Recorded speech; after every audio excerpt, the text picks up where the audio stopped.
Before the written word, before the forging of bronze and iron, before the first cities rose from the dust, there was a taste, a faint, sharp taste on the wind carried from a distant sea, a taste found in the tears that traced pathways on the faces of our earliest ancestors, the taste of life itself.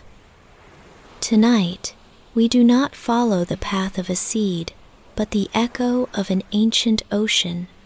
Our story is not about what grows from the earth, but what is left behind when the water recedes. It is the story of the one substance that is neither animal, vegetable, nor mineral in the way we often think of them, but something more fundamental. It is the story of salt. Let the world outside fade away now. Let the gentle rhythm of the ancient sea be your guide. We are going back to the very beginning of the human story, to understand how this simple, common crystal became the invisible foundation upon which all of civilization was built. Our story begins in chaos, in the fiery infancy of our world. Imagine an Earth still being formed, a canvas of molten rock and superheated steam. As the planet cooled, the steam condensed, and for millions of years, it rained. A deluge of cosmic proportions, filling the vast basins of the Earth's crust, giving birth to the first primal ocean. This ocean was not just water. It was a chemical soup, a warm, churning broth that dissolved minerals from the young rock of the seafloor. And among the most abundant of these minerals was sodium chloride, salt. It was in this salty water that the first spark of life occurred. The earliest single-celled organisms evolved in, and were composed of, this saline solution, the very fluid that flows through our own veins today. Our blood, our plasma, carries a similar saline concentration, a deep cellular memory of our origins in that primal sea. We are, in a very literal sense, walking oceans. For early life, salt was not a choice. It was the medium of existence.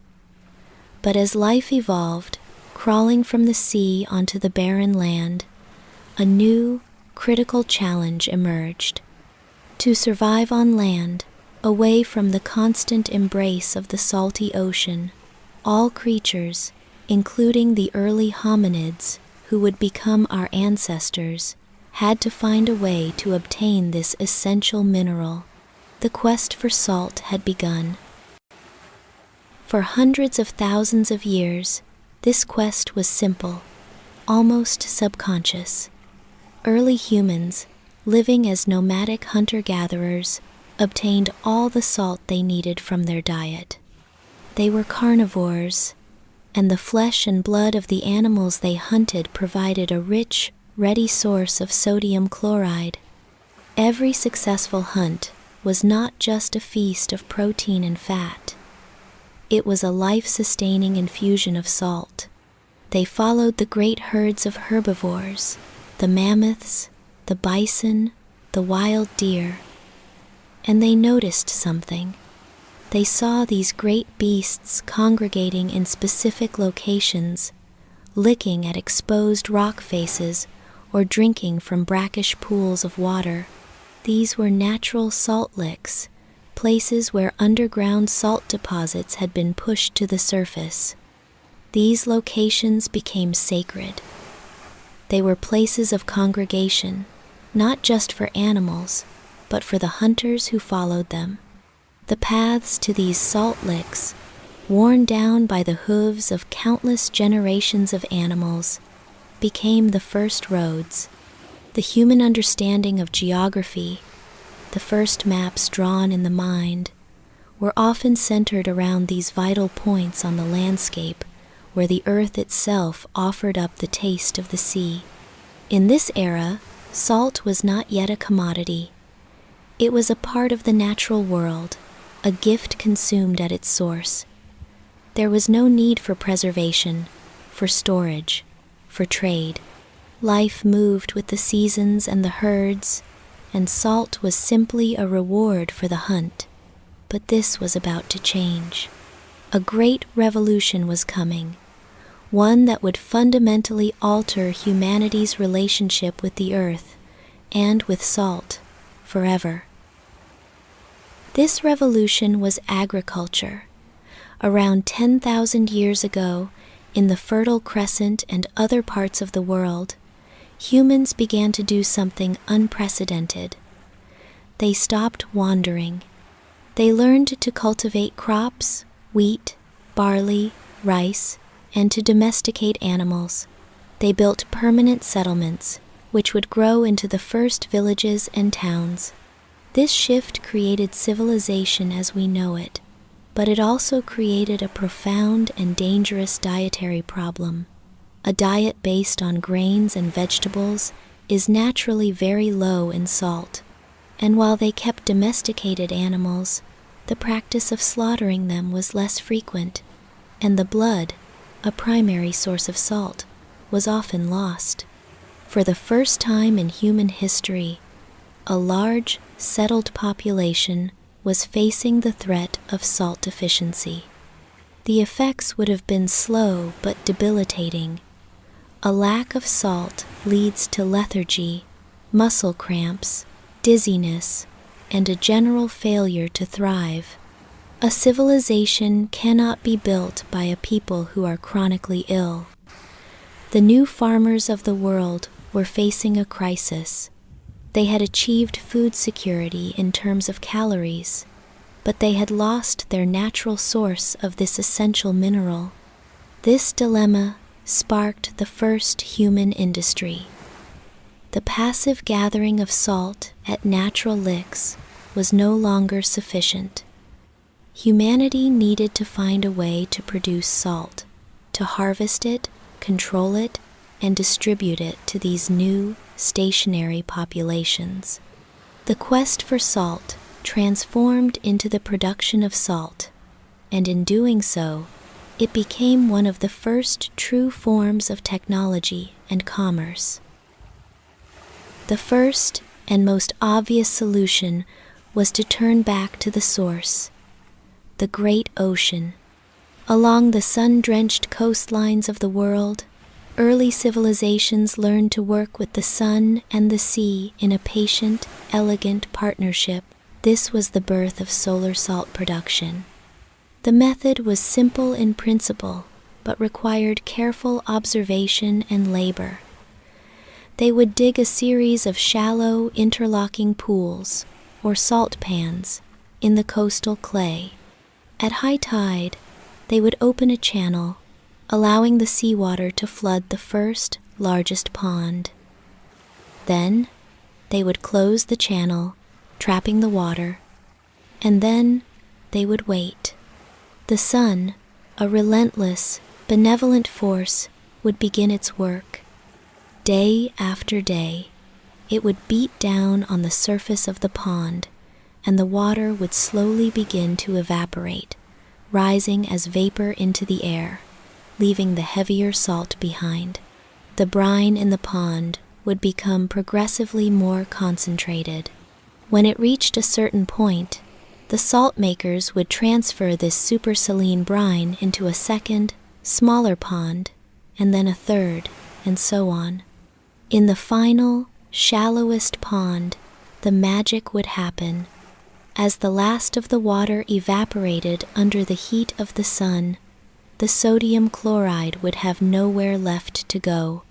It would begin to crystallize, forming a delicate, white crust on the surface of the pan, glittering in the sunlight. The Egyptians called these crystals the tears of the sun.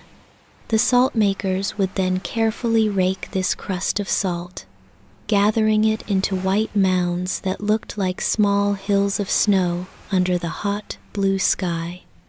This was pure, clean sea salt, born of nothing more than seawater, clay, and sunlight.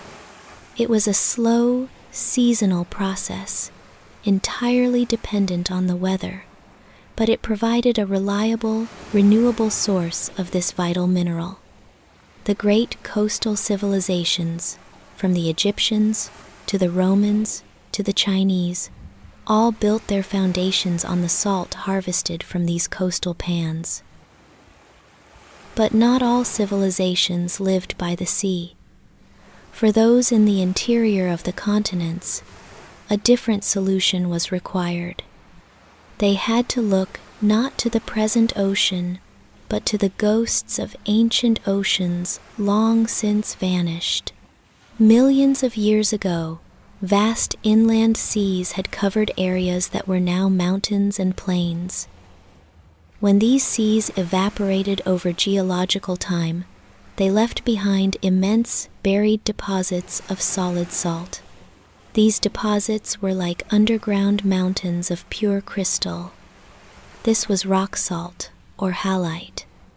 Discovering these deposits was the first challenge.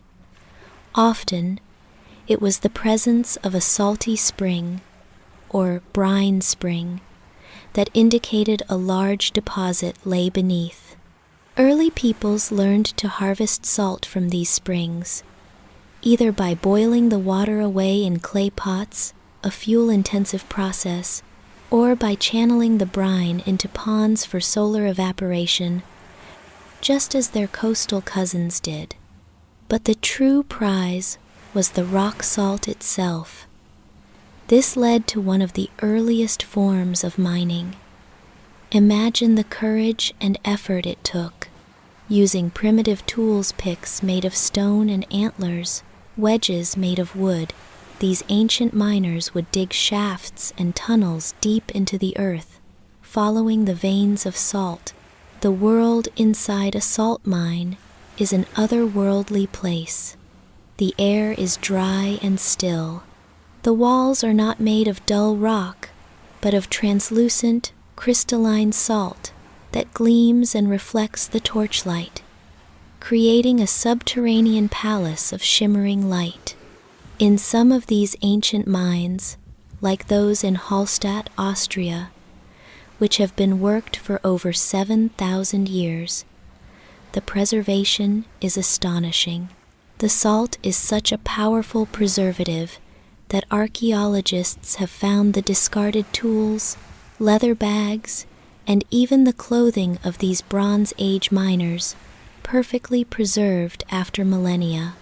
Mining rock salt was dangerous and incredibly difficult work, but it yielded a product that was essential for life.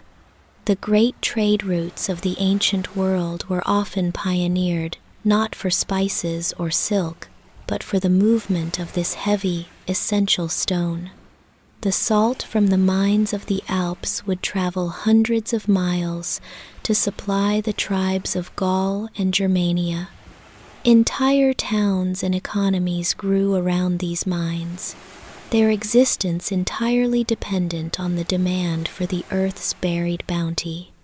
The quest for salt had driven humanity not only to the shores of the ocean, but deep into the very heart of the earth itself. The ability to produce salt, whether drawn from the sea or wrested from the earth, was the first step. The next, and arguably more transformative step, was the ability to control its distribution. As villages grew into cities and cities into empires, this simple white crystal was elevated from a mere mineral of survival to an instrument of immense power. And no civilization understood or wielded this power more effectively than Rome. The very story of Rome's ascent is intrinsically linked to salt. Long before the rise of the Republic, at the dawn of its existence, Rome's strategic location was chosen not just for its defensible hills, but for its proximity to the Tiber River, which provided a crucial trade route to the sea. And at the mouth of that river, the Romans established one of their first and most important industrial sites, the salt pans of Ostia. Using the time-honored techniques of solar evaporation, these pans produced vast quantities of gleaming white salt. This salt was not merely for the consumption of the city's growing population. It was a strategic asset. It was the key to feeding and controlling a large, standing army. Imagine a Roman legionary on a long campaign in the damp forests of Gaul or the arid plains of Syria. His rations consisted primarily of grain and dried meat. Without salt, that meat would quickly spoil. Without salt, his own body would fail, succumbing to exhaustion and cramps in the heat of battle. Salt was as essential to the Roman war machine as the iron of their swords or the leather of their sandals. It was the fuel that allowed the legions to march further, fight harder, and stay in the field longer than any of their rivals. To ensure this vital resource reached the far-flung corners of their burgeoning empire, the Romans did what they did best.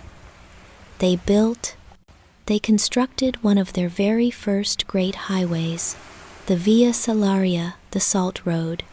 This road, a marvel of engineering, stretched from the salt pans of Ostia through the heart of Rome and northeast across the rugged Apennine Mountains to the Adriatic coast. It was a lifeline, a stone artery pumping the lifeblood of the empire from the coast to the interior. The proverb states that all roads lead to Rome, but in the beginning, the most important road led from the salt. The Roman state maintained an absolute monopoly on salt production and trade. It was a government-controlled industry, and at times, the price of salt was deliberately kept high, serving as a form of taxation on the populace. A citizen could not live without salt, and therefore could not escape the state's reach. This monopoly, known as the gabelle in later centuries, would become a recurring theme in history, often leading to great wealth for the state and great resentment from the people. But Rome's most enduring linguistic legacy regarding salt comes from its soldiers. The legions were not just paid in coin. A portion of their payment was often given as a direct ration of salt, an allowance known as the salarium. This ration was precious. A soldier could use it to preserve his food and stay healthy, or he could trade it as a stable, valuable currency in remote parts of the empire, where imperial coins were scarce. From this word, salarium, we derive the modern English word salary. The very concept of being paid a wage for one's work is etymologically rooted in the salt rations given to a Roman soldier. The phrase, "to be worth one's salt," also comes from this era, a direct expression of a soldier's value and competence. If he performed his duties well, he was worthy of his precious allowance of salt. This simple mineral had embedded itself so deeply into the Roman psyche of power, logistics, and value that its echo still resonates in the language we use to discuss our own work and worth today. Furthermore, the Romans were masters of using salt in their cuisine, elevating it beyond mere preservation. They used it to cure the hams that would become prosciutto, to create the intensely savory fish sauce known as garum, the ketchup of the ancient world, and to enhance the flavor of their wines and breads. For the Romans, salt was not just a strategic necessity. It was a cornerstone of their culture, a taste that defined their civilization.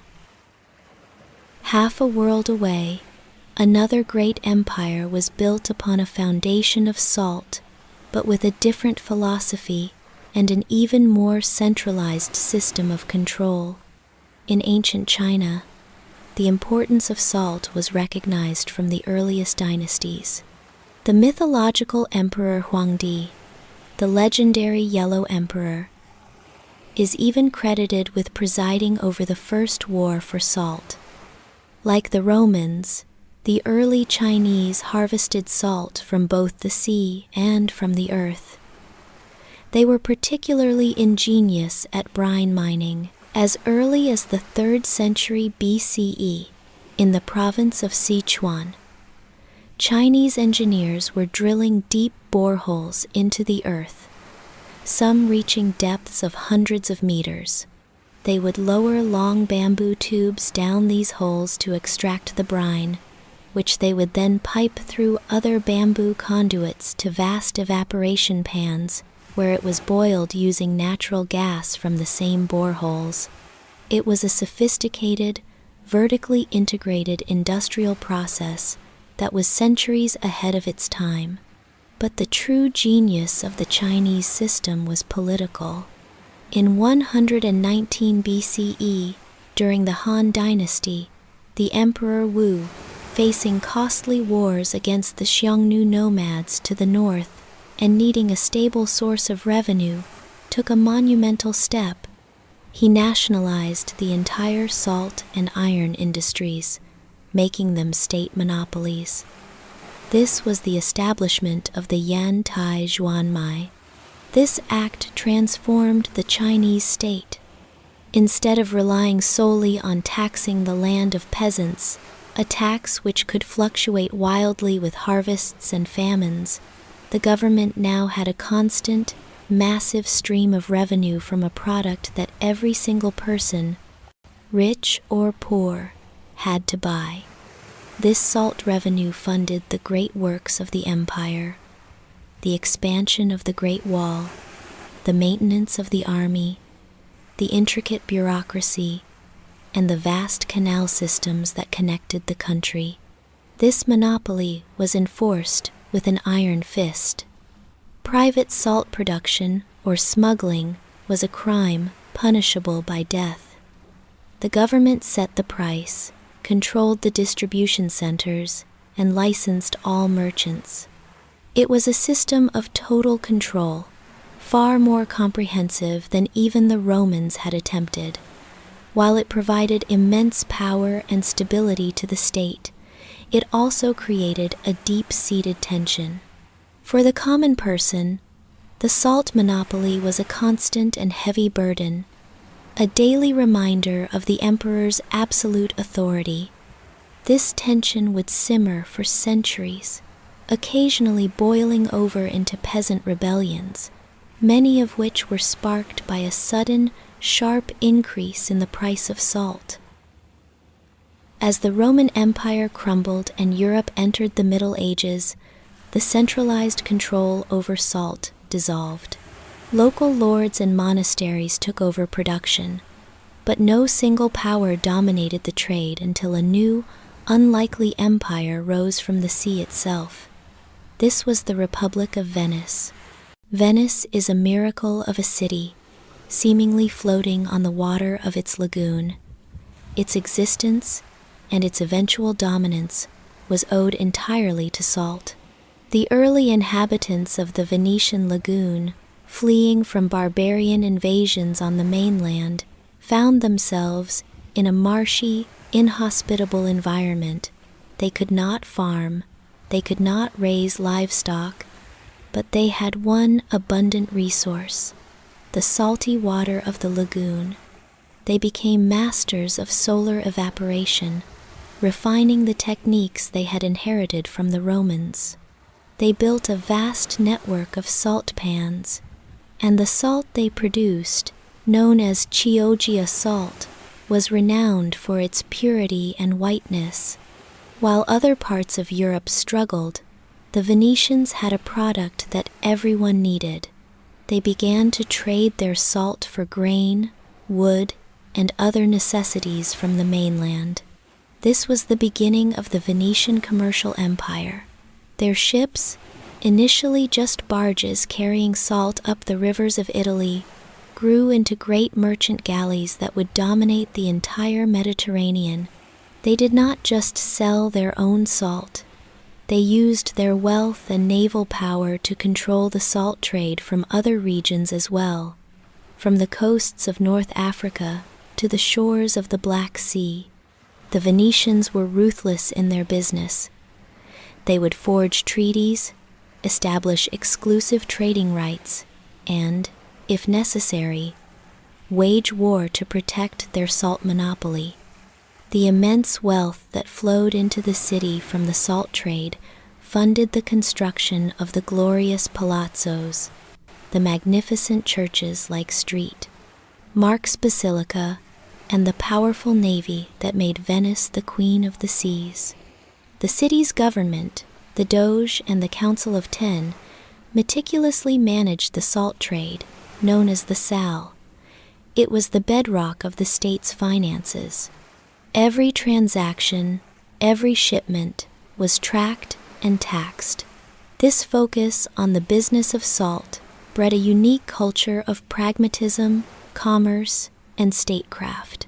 While other European powers were built on land and feudal ties, Venice was a fluid, maritime empire built on a foundation of pure, white crystal. It was a testament to how this single, humble substance could not only feed an army or fund a state, but could raise a glorious city out of the very water that was its source. The power of salt was not confined to the empires of Europe and Asia.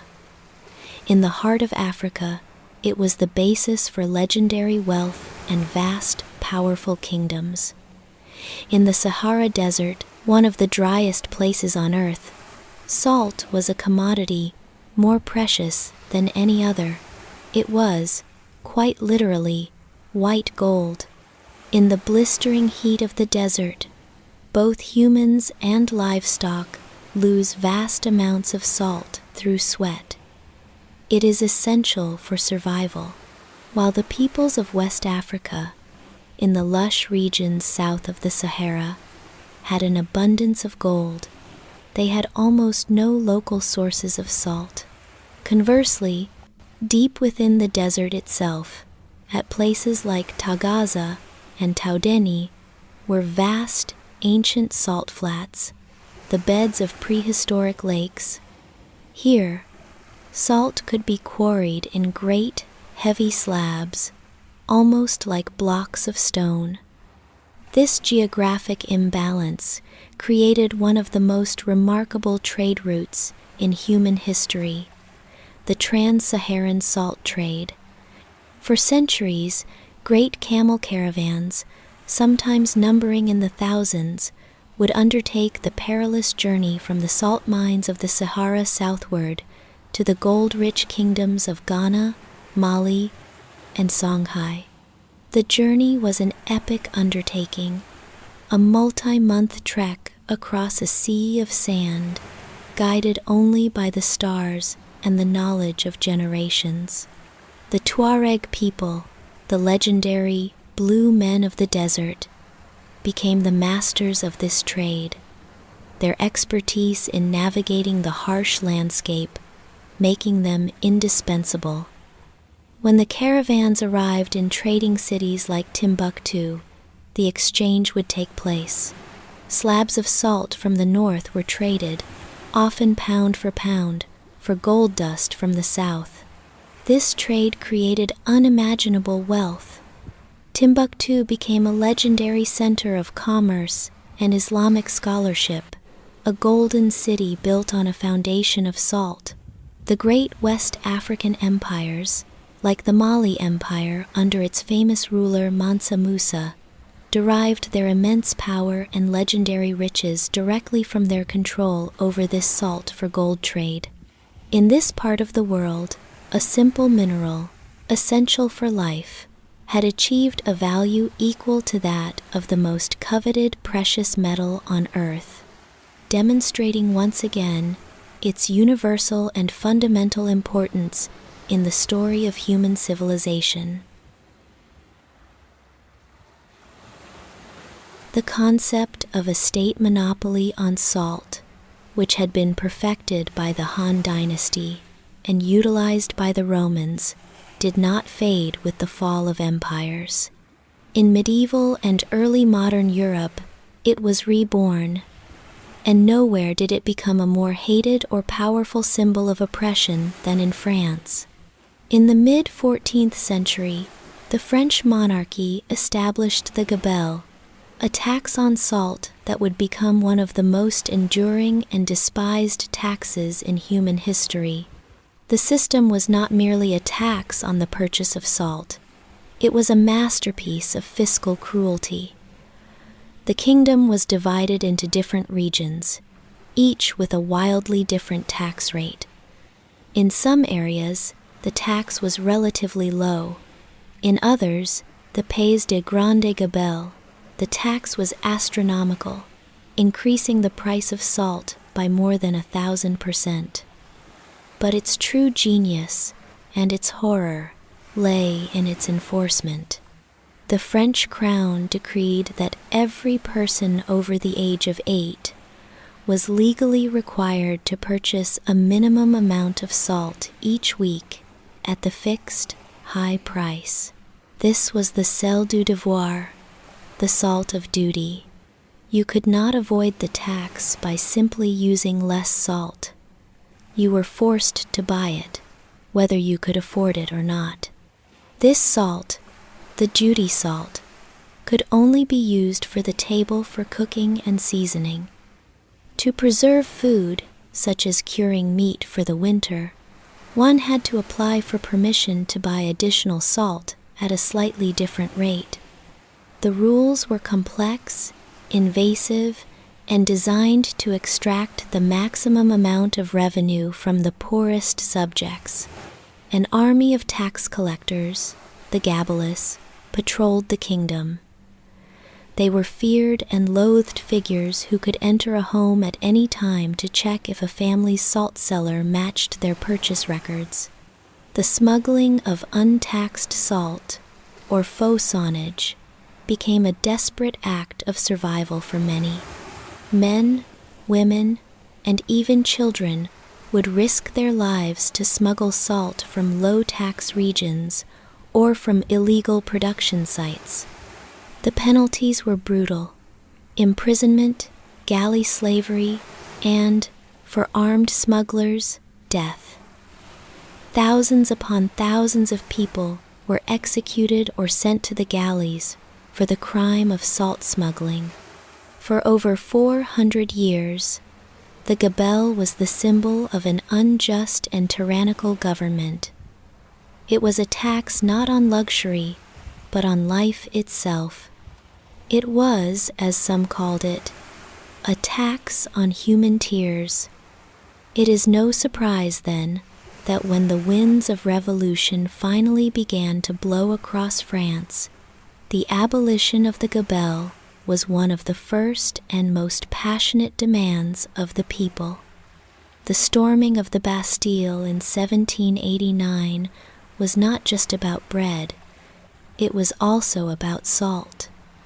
The deep-seated hatred for this single tax was a significant spark that ignited the flames of the French Revolution. While salt was fueling discontent in the Old World, it was simultaneously fueling the exploration and colonization of the New. The Age of Discovery, the great sea voyages of explorers like Columbus, Vasco da Gama, and Cabot, were only made possible by one critical technology: the ability to preserve food for months on end. And the key to that technology was salt.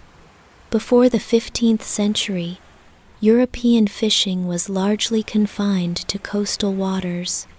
Fishermen would bring their catch of herring or mackerel back to shore each day to be sold fresh or lightly salted.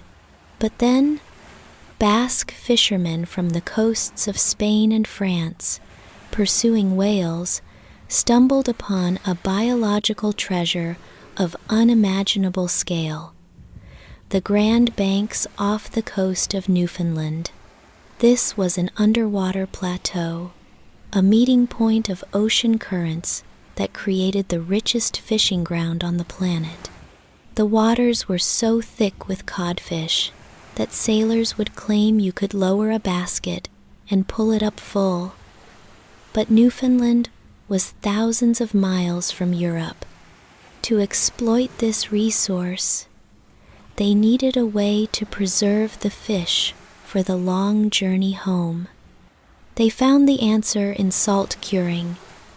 They developed a method where the cod was caught, immediately beheaded and gutted on board the ship, split open and laid flat.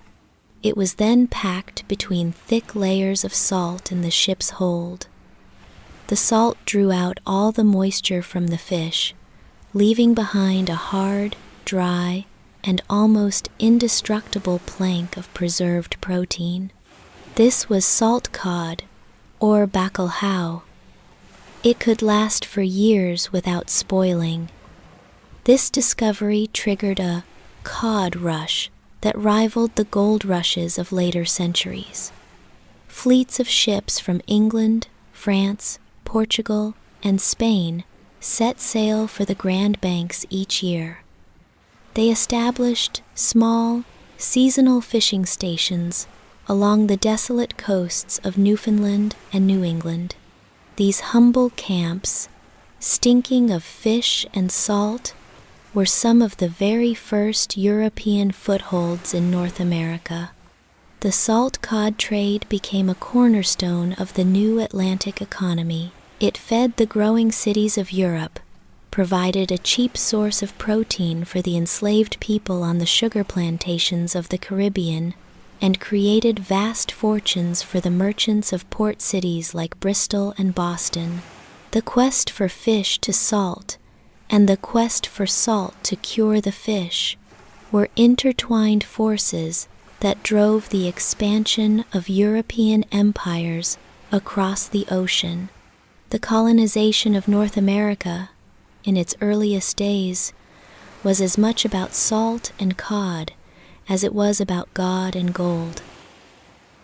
As the British colonies in America grew, their reliance on salt remained absolute. It was essential for curing meat and fish to survive the harsh winters, for tanning leather, and for the health of both humans and livestock. Yet, the colonies produced very little of their own salt.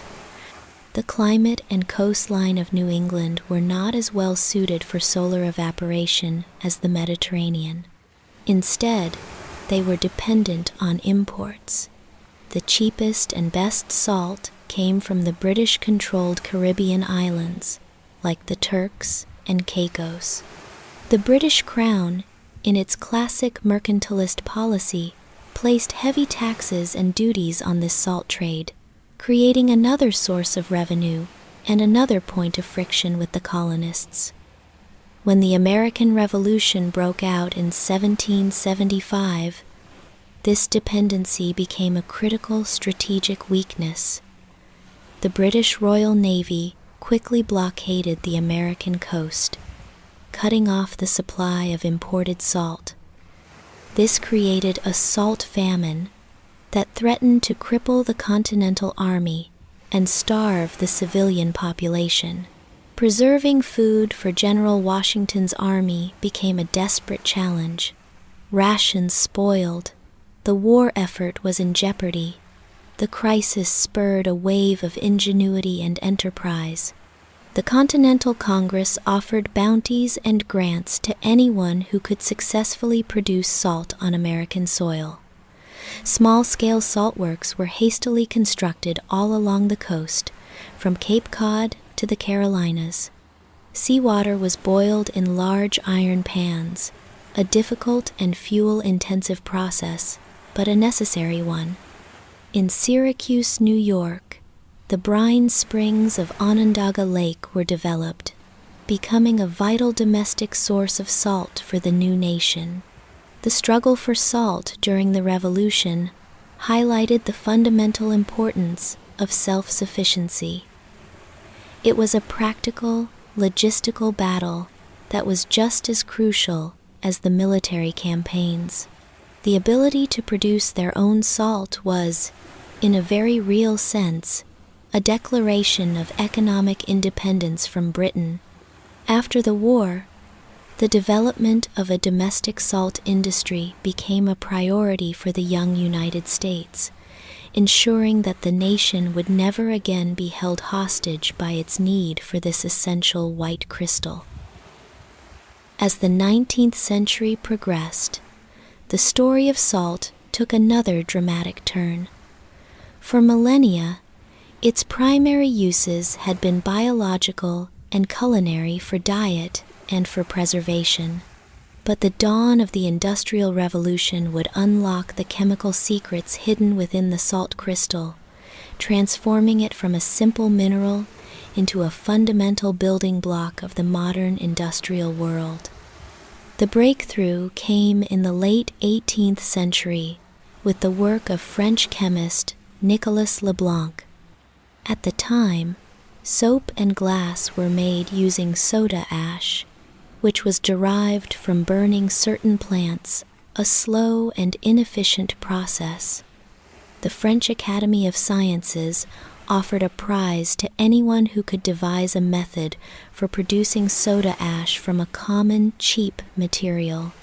Leblanc developed a two-step process that used sodium chloride common salt as its starting material. The Leblanc process was complex and produced some nasty byproducts, but it worked. It could produce vast quantities of soda ash on an industrial scale. This was a revolution.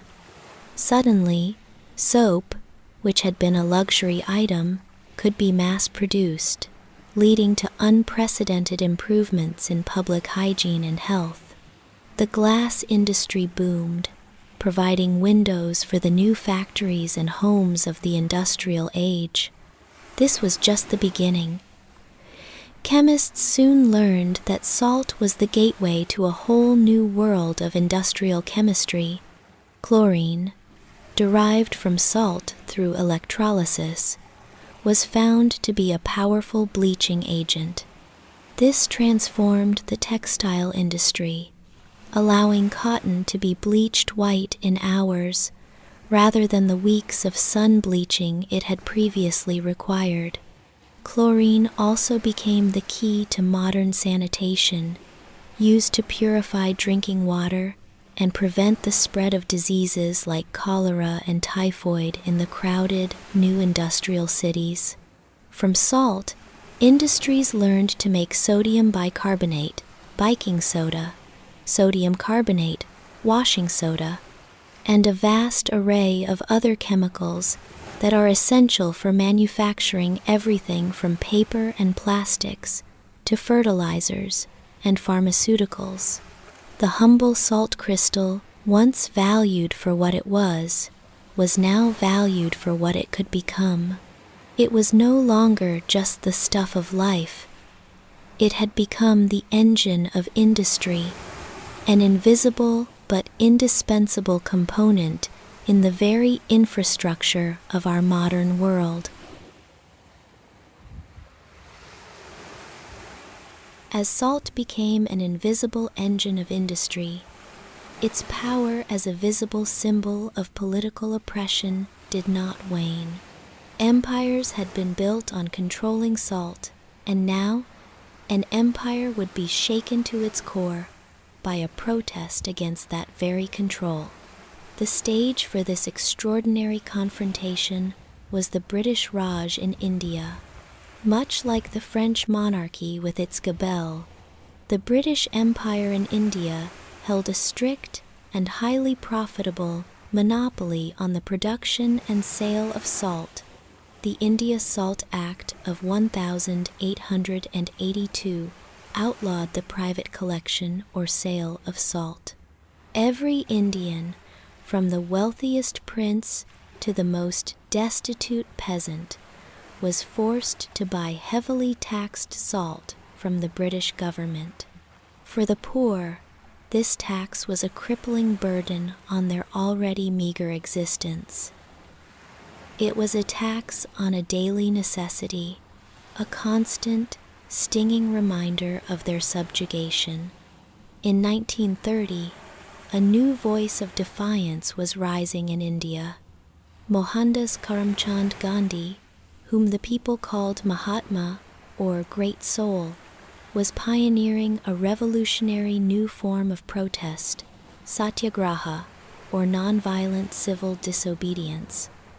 To challenge the legitimacy of British rule, he needed to choose a symbol that would resonate with every single person in India, a grievance that cut across all lines of caste, religion, and class. He chose salt. He declared his intention to defy the Salt Act by marching 240 miles from his ashram to the coastal village of Dandi, where he would illegally produce salt by collecting it from the natural sea deposits. The British authorities, at first, were dismissive, even amused. "Salt," the viceroy wrote, "is not an issue that will excite the public." He could not have been more wrong. The Salt March began on the 12th of March, 1930. Gandhi, then 61 years old, started with just 78 followers. But as they walked, the procession swelled. Villagers would line the dusty roads, showering the marchers with flowers. More and more people joined the column. By the time they reached the sea 24 days later, the small band of followers had become a crowd of tens of thousands. The world's press, now captivated by this strange and compelling act of defiance, watched every step. On the morning of the 6th of April, after a prayer, Gandhi walked down to the seashore, reached down, and picked up a small lump of natural, salt-encrusted mud. He had broken the law. It was a simple, quiet act, but its symbolism was earth-shattering. All across India, hundreds of thousands of people followed his lead. They waded into the sea to collect salt water. They evaporated it in pots on their fires. They collected it from natural deposits. It was a massive, nationwide act of peaceful law-breaking. The British responded with force, arresting over 60,000 people, including Gandhi himself. But the images of peaceful protesters being brutally beaten for the simple act of making salt shocked the world and exposed the moral bankruptcy of the British Raj. The Salt March did not win India its independence overnight, but it was a profound turning point. Gandhi had taken a simple crystal, the historical tool of the oppressor, and transformed it into a powerful weapon of peace, demonstrating to the world that the will of the people, like the ocean itself, is a force that cannot be contained forever. Gandhi's march was one of the last great dramas where salt itself was the central character. In the decades that followed, a new revolution, an industrial and technological one, would change humanity's relationship with salt once again. It would transform it from a precious, visible commodity into an invisible, ubiquitous, and often unnoticed ingredient. The key was technology. Modern, large-scale mining techniques, using massive machinery and sophisticated solution, mining where water is pumped underground to dissolve salt deposits, and the resulting brine is brought to the surface, made the production of salt incredibly efficient and cheap. For the first time in human history, for most of the developed world, pure, refined salt became almost as cheap as water. This newfound abundance coincided with another great shift: the rise of the processed food industry. After World War II, a culture of convenience swept through nations like the United States. Consumers wanted food that was quick, easy, and had a long shelf life. And the food industry discovered that salt was a miracle ingredient for achieving these goals. Salt, of course, is a brilliant preservative, inhibiting the growth of bacteria that cause spoilage. This allowed for the creation of canned soups, cured meats, and frozen dinners that could sit on shelves or in freezers for months or years. But its role went far beyond preservation. Salt is a powerful flavor enhancer. It doesn't just make things taste salty, it amplifies other flavors, suppresses bitterness, and creates a more satisfying taste profile. It became an essential tool for making inexpensive, mass-produced ingredients taste more appealing. Furthermore, salt plays a crucial functional role in food manufacturing. It helps to control yeast fermentation in bread, it acts as a binder in processed meats, it improves texture, and it enhances color. From a loaf of bread to a bag of chips, from a jar of ketchup to a bottle of soda, salt became a fundamental, though often hidden, building block of the modern diet. The salt shaker on the dinner table, once the primary source of a family's salt intake, was now just a tiny fraction. Most of the salt we consumed was already in our food before we ever bought it. This era of unprecedented abundance has led us to the great paradox of our modern relationship with salt. For 10,000 years of civilization, the primary human struggle was getting enough salt. For the first time, in the last 50 years, the struggle for a significant portion of the global population is now about getting too much. Medical science began to draw strong correlations between high-sodium diets and a range of health problems, most notably hypertension or high blood pressure, which in turn increases the risk of heart disease and stroke. The same mineral that was essential for life, the substance our bodies are built upon, had become a potential health risk when consumed in the vast quantities hidden within processed foods. This has created a confusing and often contradictory public health message. We are warned to lower our sodium intake, yet our bodies still have a fundamental biological need for it. Salt became the subject of dietary debates and government health warnings, a far cry from the days when it was valued as much as gold. And yet, even as this medical debate unfolds, we are living through a culinary renaissance of salt. A counter-movement against cheap, refined industrial salt has emerged. We have rediscovered the diversity and beauty of artisanal salts from around the world. We celebrate the delicate, flaky crystals of Malden sea salt, the mineral-rich complexity of pink Himalayan rock salt, and the moist, briny character of French fleur de sel. Chefs and home cooks are learning again that not all salt is created equal. They are rediscovering what our ancestors always knew, that the place where salt comes from, its terroir, imparts a unique character and flavor. It is a return to appreciating salt for what it is, not just for what it does. And so, the journey of salt continues.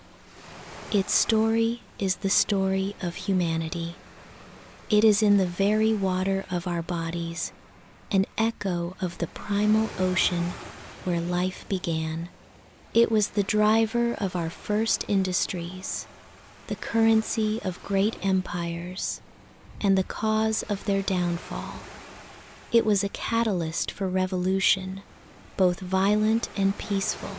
It fueled our exploration of the globe and the creation of our modern industrial world. Today, its presence is quieter, more assumed. It is in the water softener that protects our pipes, in the de-icing trucks that keep our winter roads safe, and in the chemical processes that create thousands of products we use every day. It has become the invisible foundation of our world. It is a substance of profound duality. It is both common and precious, both the stuff of life and a potential harm, both a tool of oppression and a symbol of liberation. Its story reminds us that the most powerful forces in human history are often not the grand and the glorious, but the simple, the essential, and the overlooked. From the first taste on the wind to the complex chemistry of the modern age, the simple crystal of sodium chloride has been our constant companion. It connects us to the deep geology of our planet and to the long, winding story of our own journey upon it. It is the taste of the earth, the taste of the sea, and the taste of our own history. And with that, our long journey through the history of salt comes to a gentle close. From the dawn of life to our complex modern world, it has been a constant, quiet presence in our story. Thank you for joining me on this exploration tonight. It's a privilege to share these stories with you. If you've enjoyed this journey and found it relaxing, a simple like is always deeply appreciated, as it helps others find a path to a more peaceful night's sleep. I'm always curious to hear your thoughts. What part of salt's long history surprised you the most? And what subjects would you like to drift away to in our future stories? Please feel free to leave a comment below. I read every single one. If you'd like to join us for more journeys into the past, consider subscribing to the channel so you won't miss our next story. But for now, the story is over. Let the echoes of ancient oceans and distant empires fade into the background. Let your mind be still. May the rest of your night be filled with deep, uninterrupted peace. Sleep well, my friend, and good night.